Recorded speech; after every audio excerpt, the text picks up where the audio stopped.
Activity base पर बच्चों में स्किल डेवलप करने पर आधारित शिक्षा से बच्चे बन रहे हैं स्मार्ट एजुकेट। गरीब बच्चों का भविष्य संवारने के लिए शहर के कई कोनों में निःशुल्क शिक्षा की अलख जगाई जा रही। लखनऊ के तेलीबाग कुमार मंडी इलाके में बने स्मार्ट एजुकेशनल क्लास सेंटर में सैकड़ों बच्चों को एक्टिविटी बेस्ड लर्निंग के जरिए पढ़ाया जा रहा है। खास बात यह है कि वे बच्चे जिनके अभिभावकों के पास उन्हें पढ़ाने के लिए आर्थिक संसाधन नहीं है, अब वे आधुनिक और रोचक तरीकों से शिक्षा प्राप्त कर रहे हैं। इस मुहिम की अगुवाई कर रही समाज सेविका एवं शिक्षिका रत्ना हजारा, जो पिछले 5 वर्षों से गरीब और बेसहारा बच्चों को मुफ्त शिक्षा दे रही हैं। रत्ना हजारा का कहना है कि बच्चों में स्किल डेवलपमेंट और आत्मविश्वास बढ़ाने के लिए एक्टिविटी बेस्ड लर्निंग बेहद असरदार साबित हो रही है। उनका उद्देश्य है कि इन बच्चों को न सिर्फ किताबों की जानकारी मिले, बल्कि जीवन जीने के सही तरीके और हुनर भी सिखाए जाए, ताकि वे भविष्य में आत्मनिर्भर बन सके। आइए हम दिखाते हैं हमारे संवाददाता की ये खास रिपोर्ट। बेटा सब लोग नीचे देखो, पेन पेंसिल लीजिए, पेन या पेंसिल सब लोग जल्दी लीजिए।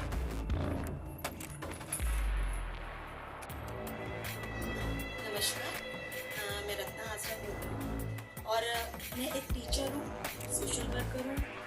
और सोशल वर्कर आप आजकल हर घर में पाए, सब लोग कुछ ना कुछ सामाजिक दायित्व लेके चलते हैं, क्योंकि सब लोग एजुकेटेड भी हैं। लेकिन कौन किस तरह करता है ये फर्क पड़ता है।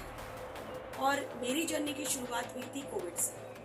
कोविड में क्योंकि मैं छोटे बच्चों के साथ और बच्चों के साथ ही एसोसिएटेड थी, काफ़ी सालों से हम पढ़ा रहे थे बच्चों को। लेकिन वो एक अलग पहलू है समाज का, जहाँ पर सारे बच्चों को हर चीज़ मिल जाती है। लेकिन जब एक अलग पहलू को हम देखते हैं समाज के, तो वहाँ पर बच्चों में कमियाँ हैं, खाने को नहीं मिलता, माता पिता की बेरोजगारी और घर में इतनी दरिद्रता है कि कहीं ना कहीं उनके शिक्षण पे इफेक्ट करता है।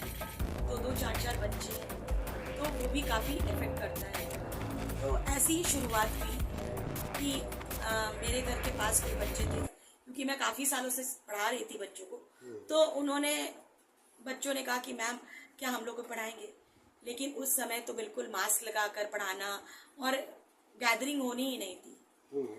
और फिर बच्चों को एक साथ करना ये बहुत बड़ी बात हो जाती है। फिर भी मैंने माफ़ी मांगना चाहूँगी इस बात पे। मैंने एक कदम उठाया छुपाकर, और फिर हमने बच्चों को घर के पीछे पढ़ाना शुरू किया। 1 से 2, 2 से 3, 4 इस तरह बढ़ते गए बच्चे। बच्चों ने बहुत इंटरेस्ट लेके सीखा। और ये वो बच्चे थे जो कन्या पाठशालाएं पढ़ते थे। उस समय स्कूल तो बिल्कुल ही बंद चल रहे थे। पढ़ते पढ़ते उनके साथ हमने डांस वांस भी कराया, सिंगिंग कराया। और मेरी जो पढ़ाई है ज़्यादातर एक्टिविटी बेस है। मैं डायरेक्ट नहीं पढ़ाती। कोई भी चीज़ को समझाना होता है वो किसी ना किसी का माध्यम लेती हूँ, या पेड़ पौधों का, या उस पर कोई बेस करा के ही मैं करती हूँ। तो बच्चों ने करना, बच्चों को इंटरेस्ट दिया है, और इस तरह हमारी जर्नी शुरू हुई। जर्नी ऐसी ही शुरू हुई कि आज तक वो बच्चे बढ़ते ही गए और आते ही गए। काफ़ी मेरे फ्रेंड्स थे, जब उनको ये पता चला कि मैं ये काम कर रही हूँ, उन्होंने भी हेल्प करी। लेकिन मैंने कभी सरकार से कोई भी हेल्प नहीं मांगा, क्योंकि मुझे लगता है कि हर as a citizenship of India हम जो करते हैं तो हमारा भी कुछ दायित्व है, हमको भी कुछ करना चाहिए।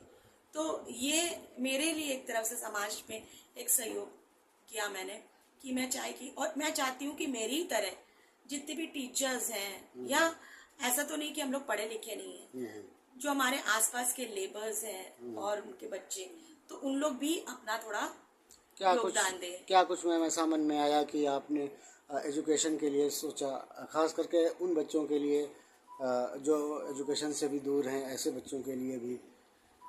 सर, उनके आंखों में देखिए, प्रिविलेज बच्चे तो मम्मी पापा पढ़ा लेते हैं, ट्यूशंस लगा लेते हैं।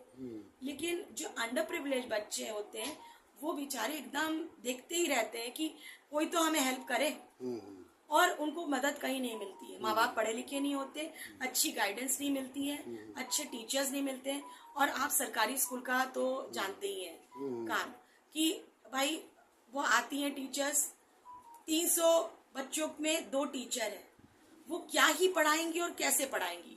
वो जितना योगदान दे रही बहुत है, वेल एजुकेटेड टीचर्स हैं, और ज़्यादातर उनका टाइम दूसरे काम में लगा रहता है, जैसे जनगणना करना या पल्स पोलियो की तरफ जाना, तो इसी में लगे। उन्हीं 2 टीचर में से वो भी काम कर रही हैं, तो इट इज़ नॉट पॉसिबल। तो कभी कभी जैसे हम लोग जैसे हैं एजुकेटेड हैं, तो हम लोग को जाकर उन सरकारी स्कूल में भी योगदान देना चाहिए कि जाके हम 1 घंटे क्लास ले लें, लेकिन वो क्लास फ्रूटफुल हो, जो प्रिंसिपल की साथ मिलकर और डिस्कस करके फिर वो प्लान्ड अप हो क्लास। अब तक के जो आपका सफ़र रहा है, क्या कुछ चैलेंजेस आए हैं? किस तरीके से मतलब जो बच्चे हैं, क्या कभी मतलब वो उनका क्या इंटरेस्ट है, या वो किस तरीके से सोचते हैं? पहली बात तो बच्चे आना नहीं चाहते थे स्टार्टिंग में। हम लोग जब पढ़ाते थे तो बच्चे शुरू में तो खूब आए, कोविड के टाइम खूब आए। जैसे ही कोविड खत्म हुआ तो बच्चे आना नहीं चाहते थे कि वहाँ क्या पढ़ाई होती है ना, क्या ही पढ़ाती है। फिर हम लोग को जज करना शुरू कर दिया। भले ही वो सरकारी स्कूल में बच्चे भेज रहे थे, तो वहाँ पर तो बहुत फिर भी 2 टीचर्स थे, मैं यहाँ अकेले पढ़ाने वाली, मम्मी थोड़ा बहुत हेल्प करती थी। तो जो और जब संख्या बढ़ती गई तो ये हुआ कि एक टीचर और रखनी है, तो उस समय थोड़ी चैलेंजेस हमको फेस करने की पड़ी, क्योंकि पेरेंट्स बच्चे नहीं भेजते थे हमारे पास। उनको ये था कि जितना टाइम वो बच्चा यहाँ पढ़ेगा, जाके वो गन्ना बेच ले या भुट्टा बेच ले, हमारे साथ ठेले में काम कर लेगा तो 2 पैसे कमा लेगा। उनको पढ़ाई से कुछ मतलब नहीं होता है, तो उनको समझाना पड़ता है, तब हम बुलाते हैं। खैर लालच देना पड़ता है, इस टाइम तो मैं कहूँगी लालच ही देना पड़ता है। कभी समोसे का, कभी पिज्जा ला रहे हैं, या जबरदस्ती की कोई एक्टिविटी प्लान करनी पड़ती है, तब जाके हम बच्चों को खींच के बाहर लाते हैं। कितने बच्चों को मैम अब तक आप पढ़ा रही है इस समय? कितने बच्चे? अभी तो हमारे घर में 100 हो जाते हैं, लेकिन आते हैं 85 बच्चे। जब कुछ प्रोग्राम्स बड़े होते हैं तो पूरे बच्चे आ जाएंगे, वैसे तो मुश्किल ही होता है। कैसे सब मैनेज होता है मैम? सब मैनेज मैं खुद ही करती हूँ।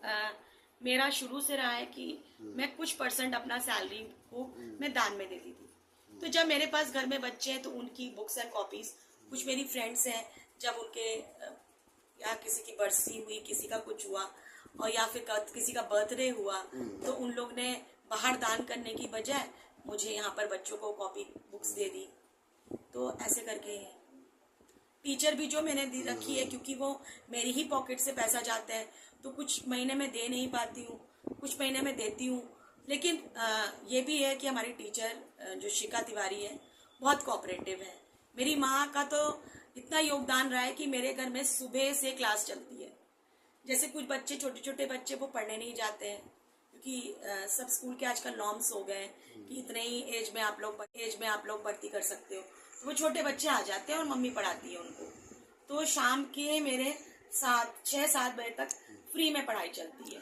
अच्छा, क्या कहना चाहेंगी जो मौजूदा जो एजुकेशन सिस्टम है, या जो बच्चे बड़े बड़े स्कूलों में पढ़ रहे हैं, और ऐसे भी बच्चे हैं जिनको पढ़ने का नहीं मौका मिल रहा है, आप लोगों के माध्यम से उनको पढ़ाने की मौका दिया जा रहा है, तो बच्चों से क्या कहना चाहेंगी जो बच्चों को स्कूल जाने को नहीं मिल रहा है, या जो बच्चे पढ़ना चाहते हैं उनसे क्या कहना चाहेंगी, और आप हमारे समाज से क्या कहना चाहेंगी? पहली बात, मुझे एक ऐसा लगता है कि जब इतनी सारी चीज़ें हमारे एजुकेशन सिस्टम में इतना बदलाव आ रहे हैं, क्यों ना एक बदलाव और आए कि हम लोग 10th और 12th के बच्चों के करिकुलम में एक और चीज़ जोड़ दें, that is called a social work. वो बच्चे जाकर कुछ NGOs में, कुछ स्पेशल केयर चिल्ड्रन में जाके पढ़ाएं और उसका सर्टिफिकेट लें। तो उससे क्या होगा, हम 10th 12th हमारा नया यूथ है, हम अपने यूथ को फिर क्या मैसेज देंगे कि आप समाज की सेवा करें।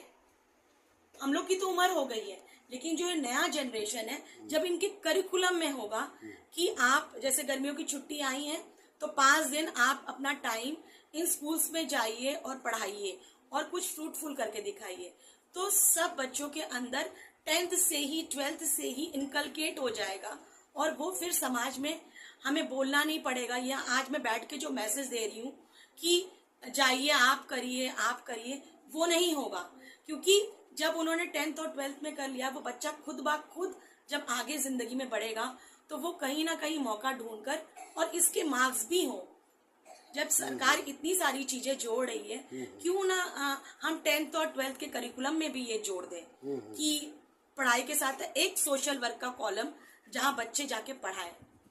और जितनी सारी चीजें हैं, जैसे एनवायरनमेंट पे भी जो हम काम करते हैं कि स्वच्छता अभियान है, इसके लिए भी एक प्रॉपर मार्क्स दिया जाए, और वो मार्क्स मतलब सॉलिड मार्क्स हो, जिनमें कि बच्चों को सीखने भी मिलेगा और प्लस आगे की जिंदगी का सबक भी मिलेगा।